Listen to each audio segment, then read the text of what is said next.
So I love that mix that you're talking about, because I think it's easy to fall into the trap of things that you like to do, or treatments that you like to do, or things that are high profit and low chair time, things like that. So how do you break that down with an office? How does an office even begin to sort through that and figure that out?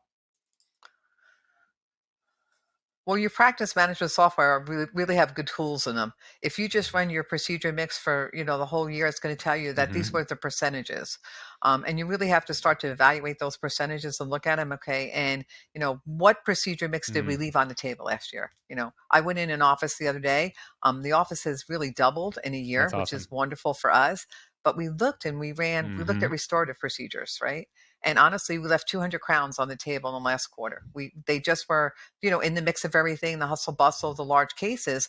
And so what I educated the team on was, well, even if we converted one third of that, what would it look like? What would that look like for January, February, March? People are getting new insurance benefits. And, we said, let's put a campaign together. Let's put a marketing campaign. Let's start looking at that. What does that all look like? And, honestly, we did about 2 weeks ago, and the girls told me we're scheduling them. It's just something we weren't looking at because we were looking more at the implants. So again, just it's right in your practice managed software. Pull it, look at it, and sit as a team and make a decision. Because I think, Gary, honestly, for me, January, February, March, marketing Yeah. campaigns are going to be really crucial.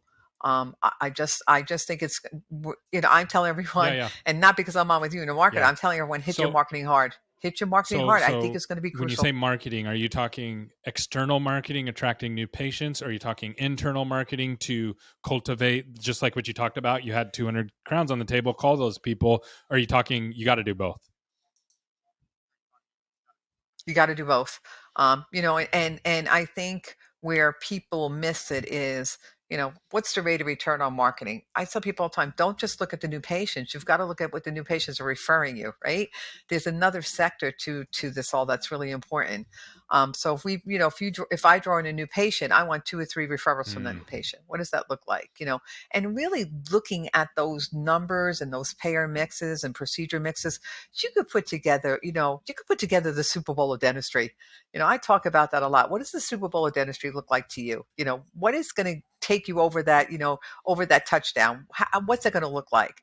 And put that plan together with your team, because I could tell you got a yeah. lot of smart Yeah. They people on see your it, team. right? They see when you're busy, busy, busy all the time, and especially when you're spread thin, it's easy to miss these opportunities. But if you pause and take a couple days and then look at the things that Dee's telling you to do, there's so much opportunity. There's so many people that need help. There's so many people that want help, and they're just waiting for someone to tell them. So I love the way you're thinking about that, Dee. So any questions, anything that I forgot to ask you, Dee, that you would like to cover?